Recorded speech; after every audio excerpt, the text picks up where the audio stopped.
ఈ జలధారల మధ్యలో ఉన్నటువంటి ఈ రథానికి బ్రహ్మరథం అని పేరు. రథ నిర్మాణ లక్షణ శాస్త్రాన్ని అనుసరించి ఈ రథాన్ని నిర్మించడం జరిగింది శిలామయంగా. మీరు వినే ఉంటారు బ్రహ్మరథం పట్టారు అని. అంటే ఒక ఘనమైన స్వాగతానికి బ్రహ్మరథం పట్టడం అని పేరు. బ్రహ్మరథం పట్టడం అంటే ఏంటంటే శ్రీవారి బ్రహ్మోత్సవాలని బ్రహ్మదేవుడు తానే స్వయంగా ముందుని నడిపిస్తారు అని చెప్పి అంటారు. ఆయన ఒక రథం రూపంలో, బ్రహ్మదేవుడికి ఒక రూపం లేదు కాబట్టి ఒక రూపంగా పూజించరు కనుక ఒక రథాకృతిలో బ్రహ్మ ఆ ముందు నడుస్తూ ఒక రథం రూపంలో నడుస్తూ ఆయన బ్రహ్మోత్సవాలు నిర్వహిస్తారు. కాబట్టి ఏదైనా ఒక ఘనమైన స్వాగతానికి, ఘనమైన ఏర్పాటుకి బ్రహ్మరథం పట్టడం అని చెప్పి అంటారు. అట్లాగే శ్రీవారిని సేవించడానికి వచ్చే భక్తులందరికీ బ్రహ్మరథం పట్టినట్టుగా ఆహ్వానం చెప్పటానికి అన్నట్లుగా ఈ బ్రహ్మరథాన్ని ఈ రామానుజ మార్గం చివరలో ఏర్పాటు చేయడం జరిగింది.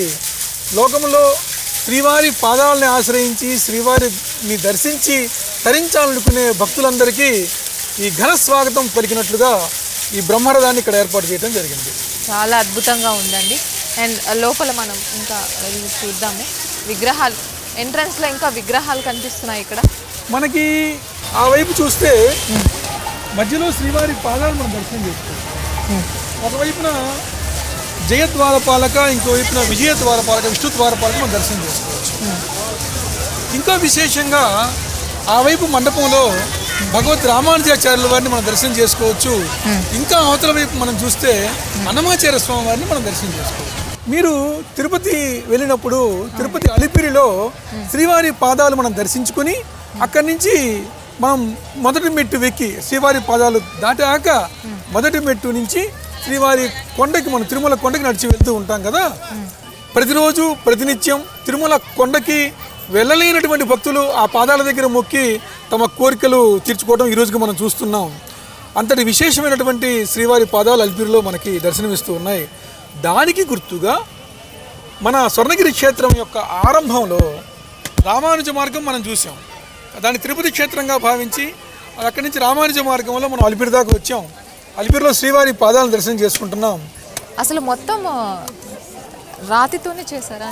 అవునండి, ఇవన్నీ కృష్ణశిలతో చేసినటువంటి మూర్తులు. అందులో కృష్ణశిలలోను పురుషశిల.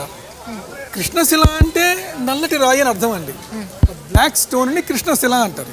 అయితే ఆ కృష్ణశిలలోనూ అనేక రకమైనటువంటి శిలలు ఉంటాయి. నల్లటి రాళ్ళలోనూ ఎన్నో రకాలు ఉంటాయి. అందులో పురుషశిల అని, స్త్రీ శిల అని, నపుంసక శిల అని కొన్ని రకాలు.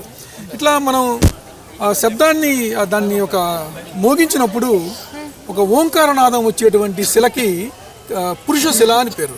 విగ్రహాలన్నీ దాంతో తయారు చేస్తారు. ఓంకారనాదం దీర్ఘంగా కనుక వస్తే, అంటే ఓం అన్నట్టుగా వస్తే దాన్ని స్త్రీశిల అంటారు. దానికి ఆధార పీఠాలు తయారు చేయడానికి స్త్రీశిల వాడతారు. తర్వాత ఎటువంటి శబ్దం రానిటువంటి శిలల్ని, కృష్ణశిలల్లోనేనండి ఇవన్నీ కూడా, దాన్ని నపుంసక శిల అంటారు. దేవాలయ నిర్మాణానికి, మెట్లుకి, సోపానాలకి, ప్రాకారాలకి నిర్మించడానికి ఆ నపుంసక శిల వాడతారు. ఈ ఆలయంలో కూడా అన్ని విగ్రహాలు పురుషశిలతో తయారు చేయబడ్డాయి. అట్లాగే నపుంసక శిలతోటి ఈ ఆలయం యొక్క నిర్మాణం చేయడం జరిగింది. మీరు గమనించినట్టయితే ఆ ఫీల్ మీరు చూడొచ్చు. ఏదైతే మీరు రియల్గా మీరు పాదాలు పట్టుకున్నటువంటి ఆ ఫీల్ అయితే మీరు ఇక్కడ అనుభవించవచ్చు. అదే అలిపిరి కంటే కొంచెం పెద్ద పాదాలు పెట్టుకున్నాం, ఎందుకంటే అందరూ తాకడానికి వీలుగా పెట్టాం. అక్కడ అందరూ తాకడానికి బహుశా అక్కడ ఉండేటువంటి అర్చన ఆగమ నిబంధనల వల్ల అందరూ తాకలేకపోవచ్చు. కానీ ఇక్కడ శ్రీవారి పాదాలను ప్రతి ఒక్కరూ చక్కగా తాకి వారి యొక్క ఈప్సితాలని, వాళ్ళ యొక్క వినతిని ఇక్కడ ఆఫర్ చేయొచ్చు. మీరు చాలా పెద్ద అంటే చెప్పారు, ఆల్రెడీ పెద్ద సైజులో పెట్టారని. అంటే ఒక సైజ్ అంటూ పర్టికులర్గా ఏమన్నా ఉంటుందండి? పర్టికులర్ యజమాని యొక్క చిత్తమును బట్టి ఆలయాన్ని చేయాలి అని చెప్పి అంటారు. యజమాని మనస్సులో ఈ ప్రాంతానికి రాగానే ఒక పెద్ద పాదాలు మనం స్వామివారి పాదాలు పెట్టుకుందాం. ఆకాశమంత భగవంతుడు, ఆ భగవంతుడి పాదాలు ఎంత పెద్దవి మనం పెట్టగలము. ఆ వచ్చిన భక్తులు ఆ పాదాలను చూసి అంత పెద్ద భగవంతుడి పాదాలు కదా అని చెప్పి ఆ భావన పొందేట్టుగా మనం ఏం చేద్దాము అని చెప్పి అడిగినప్పుడు ఇంత పెద్ద పాదాలని డిజైన్ చేయడం జరిగింది మా స్థపతులు చక్కగా దాన్ని మా శిల్పులు దాన్ని చక్కగా రూపకల్పన చేయడం జరిగింది. చిన్నజీర స్వామివారి మంగళాశాసనాలు ఇక్కడ లభించాయి కాబట్టి వాటికి ఒక ప్రాణం వచ్చి ఈరోజు ఇంతమంది భక్తులకి అనుగ్రహించడానికి వీలుగా శ్రీవారి పాదాలు ఇక్కడ మనకి దర్శనమిస్తుంది. ఇదంతా ఒకటే శిల అండి? ఇదంతా ఒకటే శిల అండి, ఒకటే రాయి, ఒక పెద్ద క్యూబ్, ఒక స్టోన్ తీసుకొచ్చి దాన్ని ఇక్కడ నిర్మాణం చెక్కడం జరిగింది, శిల్పీకరణ చేయడం జరిగింది. ఆ శిల్పీకరణ అంతా కూడా ఇక్కడే జరిగిందండి, ఇక్కడే చేశారు. తమిళనాడు నుంచి, ఆలగడ్డ నుంచి, తిరుపతి నుంచి వచ్చినటువంటి అనేక మంది శిల్పులు ఇక్కడే మానేపల్లి కుటుంబం వారు వాళ్ళకి అన్ని వసతులన్నీ ఏర్పాటు చేశారు. వాళ్ళు వర్క్ చేసుకోవడానికి వీలైనటువంటి పెద్ద పెద్ద షెడ్స్ అన్నీ పెట్టారు. దాంతో ఇక్కడ ఒక అద్భుతమైన రూపకల్పన చేయడం జరిగింది. తర్వాత ఈ పాదాలు దాటిన తర్వాత ఈ మొదటి మెట్టు ఎక్కబోయే ముందు మనం గమనిస్తే ఒక శిలా తోరణాలు కనిపిస్తాయి. ఇదంతా ఒకటే శిల అండి, ఆ చివరి నుంచి ఈ చివరి దాకా ఒకటే శిల. ఈ శిల ఆ శిలని మోస్తున్నట్టుగా ఉండేటువంటి వ్యాలీ రూపాలు, ఆ వ్యాలీ రూపాల వెనకాతల ఒక ఘనమైనటువంటి ఒక శిలా స్తంభాలు మనం దర్శనం చేసుకోవచ్చు. ఈ వ్యాలీ అనేది ఒక క్రియేటివ్ యానిమల్ అండి, భారతీయ వైదిక శిల్పులు క్రియేట్ చేసినటువంటి ఒక అద్భుతమైన రూపం అది. ఆ రూపాన్ని మనం ఒక దర్శనం చేసుకోవచ్చు. ఆ పైన మనం చూస్తే ఈ పొడవైన ఈ శిల మీద మధ్యలో సాక్షాత్తు వెంకటేశ్వర స్వామివారి రూపం మనం దర్శనం చేసుకోవచ్చు. ఏదైనా మీరు ఒక ఆలయానికి వెళ్ళినప్పుడు ఆలయం ఎంట్రన్స్లో ఉండేటువంటి ఆర్చ్ గేట్ కానీ, రాజగోపురంలో కానీ, గర్భాలయంలో ఉన్నటువంటి స్వామి యొక్క ప్రతిరూపం మనకు దర్శనమిస్తుంది. ఎందుకలా దర్శనమిస్తుందంటే ఆలయంలోకి వెళ్ళలేని సందర్భాలు కొన్ని ఉంటాయి.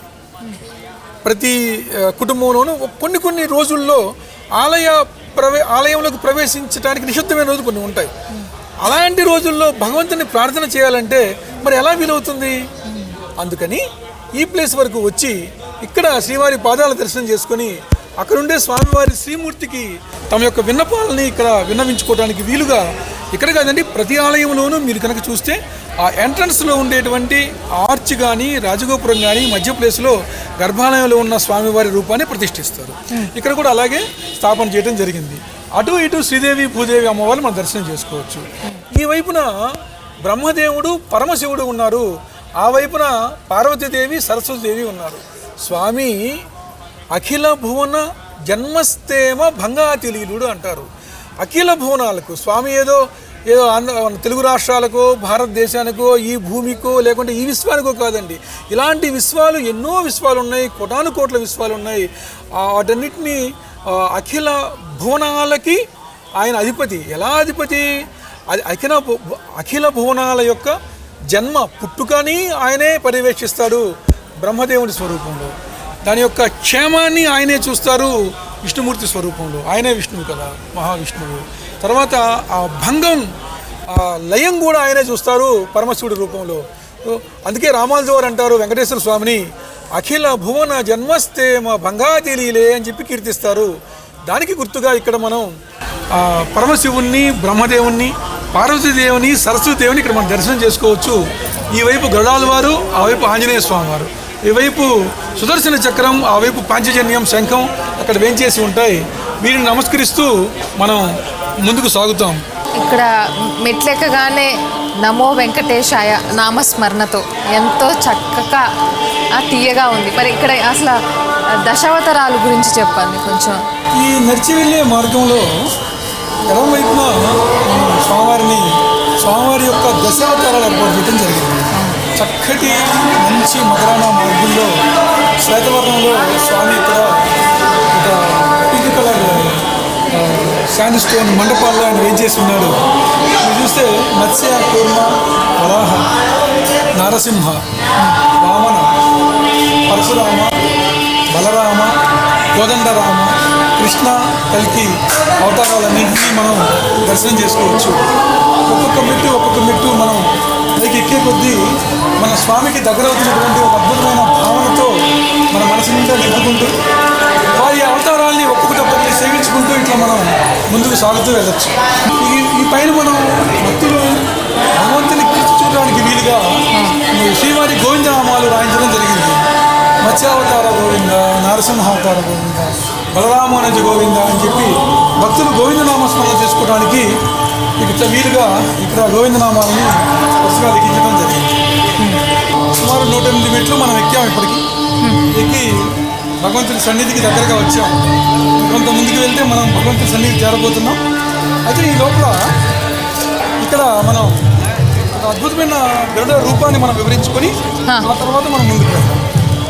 భగవంతుడి వాహనమైన గరుడాల వారి విగ్రహం అండి. గరుడాల వారికి ఒకవైపున మీరు గమనిస్తే శంకు చక్రాలతో కూడినటువంటి గరుడాల వారు మనం దర్శనిస్తారు. ఇదే మూర్తికి వెనక వైపున గరుడాల వారే అమృత కలశాన్ని నాగేంద్ర స్వామిని పట్టుకుని ఉంటారు. అంటే వైకుంఠంలో ఉండేటువంటి గరుడాల వారి యొక్క రూపం శంకు చక్రాలతో కూడి నిత్యసూరులుగా ఉంటుంది. అదే వైనతేయుడుగా వినత తనయుడుగా ఉండే గరుడాల వారు తన తల్లిగారి కోసం అమృత కలశాన్ని తీసుకువెళ్తూ అట్లాగే ఆ సర్పాన్ని ఇట్లా బంధించి తీసుకెళ్లేటువంటి రూపం మనం ఆ వెనక వైపు చూడొచ్చు. సమస్త నాగదోషాలకి, సర్పదోషాలకి, కాలసర్ప దోషాలు లాంటి ఎన్నో దోషాలకి ఈ స్వామిని దర్శనం చేసుకుంటే పరిహారం లభిస్తుంది. ఇక్కడ మనం చుట్టూ ఈ గరుడాల వారి చుట్టూ ప్రదక్షిణాలు కనుక చేస్తే ఈ కాలసర్ప దోషాలకి, సర్పదోషాల నివృత్తి మనకు లభిస్తుంది. అందుచేత గరుడాల వారిని ఇక్కడ ప్రతిష్ఠించడం జరిగింది. మనకి ఆలయంలో ధ్వజస్తంభాలు చూడటం మనందరికీ తెలిసిన విషయం. అయితే కొన్ని ప్రత్యేకమైన ఆలయాల్లో కీర్తి స్తంభాలు ఉంటాయి. భగవంతుడి యొక్క కీర్తిని చాటే స్తంభాలుగా ఈ కీర్తి స్తంభాలు అంటారు. అట్లాగే దీన్ని దీపస్తంభం అని కూడా అంటారు. పూర్వం ఒక ఎత్తైన రాతి స్తంభం మీద దీపాలను వెలిగిస్తూ ఉండేవాళ్ళు. అయితే ఇక్కడ నాటిన ఈ స్తంభం మానేపల్లి విజయస్తంభం అని ఇక్కడ నామకరణం చేయడం జరిగింది.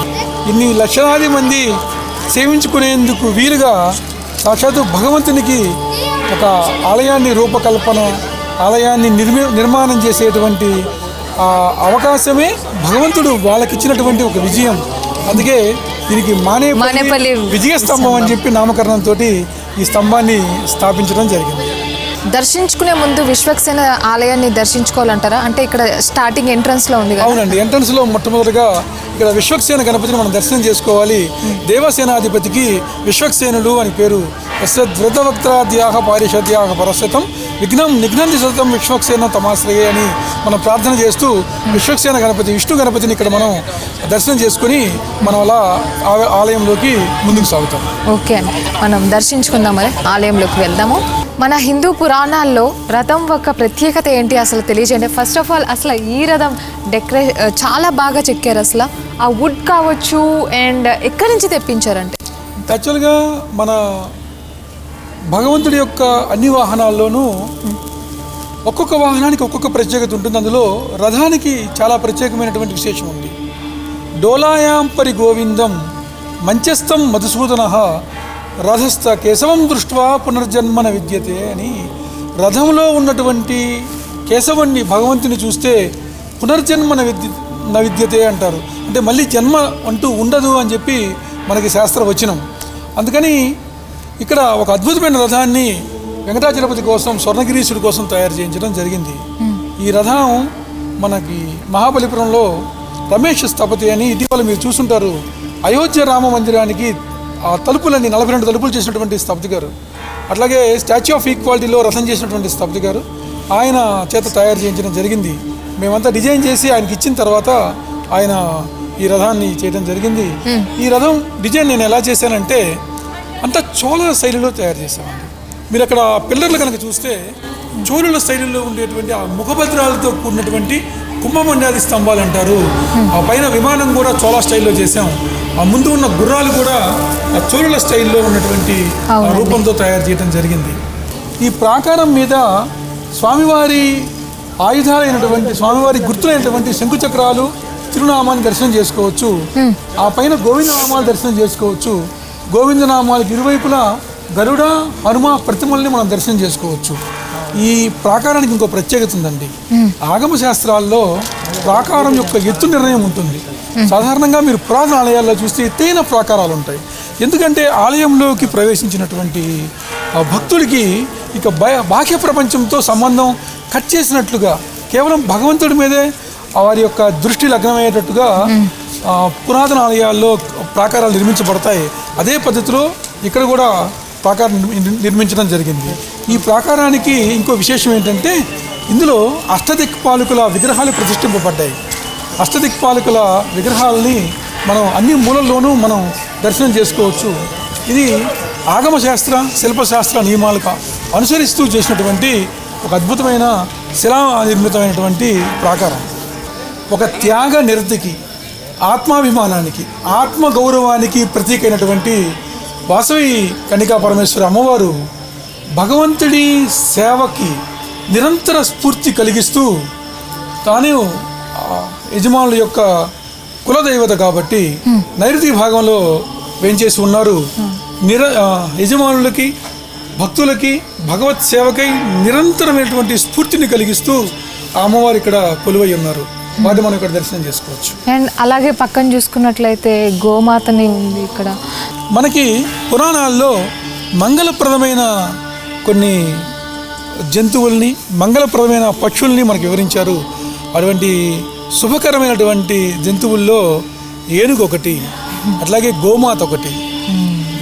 ఒక పెద్ద ఏనుగు ప్రతిమను మనం ఇక్కడ దర్శనం చేసుకోవచ్చు. అట్లాగే ఒక చిన్న ఏనుగును కూడా మనం చూడవచ్చు. భగవంతుడి సేవకి పెద్దవాళ్ళు అయిన తర్వాత కాదండి, చిన్నతనం నుంచే ఆరంభం కావాలి అన్నటువంటి ఒక అర్థాన్ని వివరిస్తూ ఒక పెద్ద ఏనుగు, ఒక బుజ్జి ఏనుగు కూడా అక్కడ ఉంది. అట్లాగే గోమాత, ఆవు దూడ అనేది చాలా విశేషమైనటువంటి శుభకరమైనటువంటి జంతువు, మంగళప్రదమైనటువంటి జంతువు కాబట్టి ఆ రెండింటినీ ఇక్కడ వేయించేయడం జరిగింది.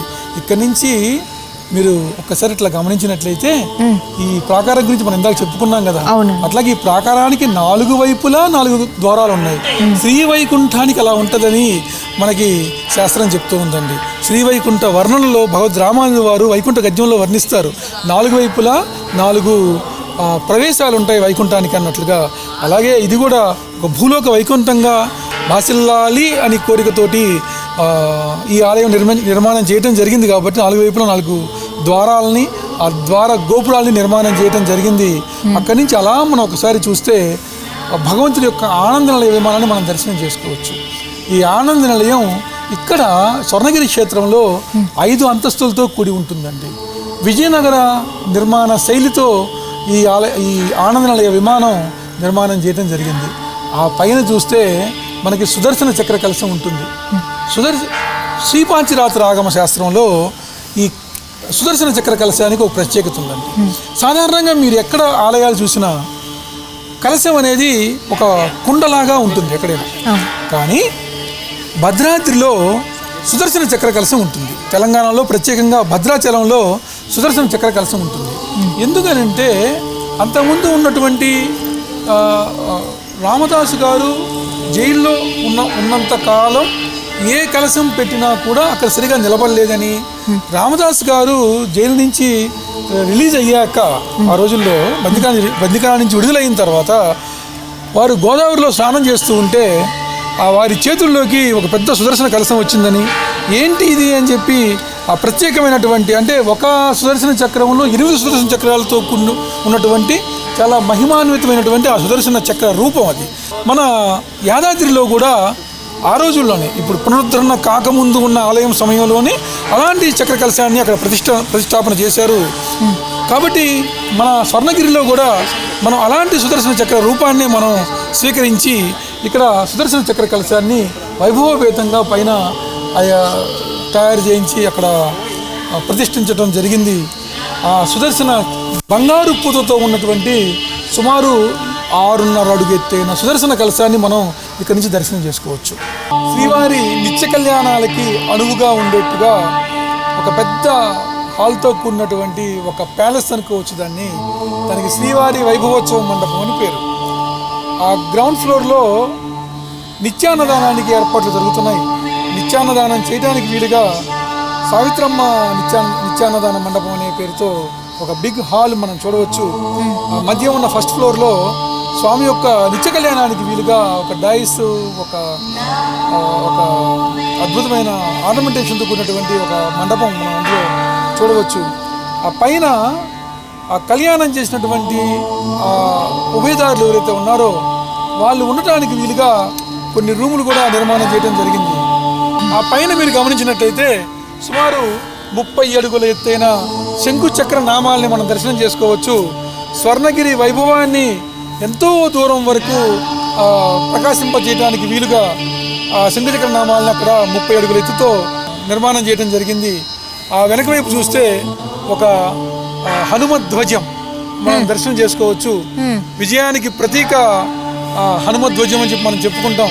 అందుకని నైరుతి భాగంలో ఒక 54 అడుగులు ఎత్తైన ఒక స్తంభాన్ని ఆ వైభవోత్సవ మండపం పైన స్థాపించి హనుమధ్వజాన్ని అక్కడ ఎగరవేయడం జరిగింది.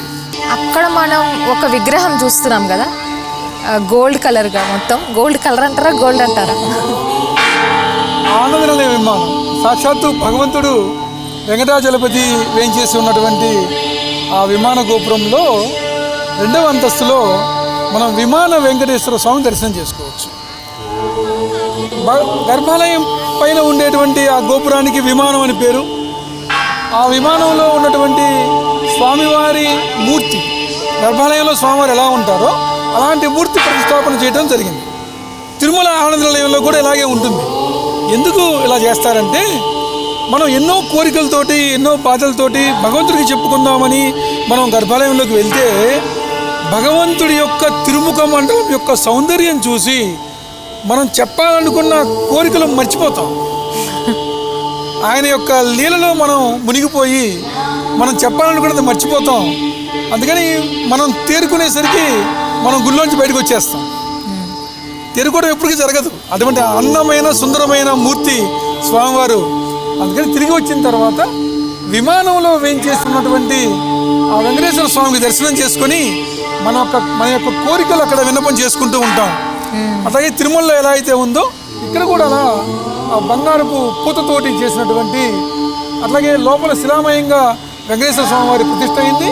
దానిపైన సువర్ణ కవచంతో ఇక్కడ విమాన వెంకటేశ్వర స్వామి వారు స్వర్ణగిరిపై వేయించేసి ఉన్నారు. తర్వాత ఈ వైపు మనం చూస్తే స్వామివారి సహస్ర దీపాలంకరణ చేయడానికి వీలుగా ఈ సహస్ర దీపాలంకారం కోసం ఈ మండపాన్ని నిర్మించడం జరిగింది. సహస్ర దీపాలంకార సేవలు కూడా త్వరలో ప్రారంభం చేయబడతాయి. కార్యసిద్ధి హనుమ చాలా స్పెషల్గా కనిపిస్తారు. ఎందుకంటే ఇంత హైట్ కావచ్చు, మొత్తం కూడా చాలా డిఫరెంట్గా ఉంది కన్స్ట్రక్షన్. ఒకసారి చెప్తాను. మనకి అన్నమయ్య అన్నట్లు పెరిగినాడు చూడరో పెద్ద హనుమంతుడు అని చెప్పి అన్నమయ్య చెప్తారు.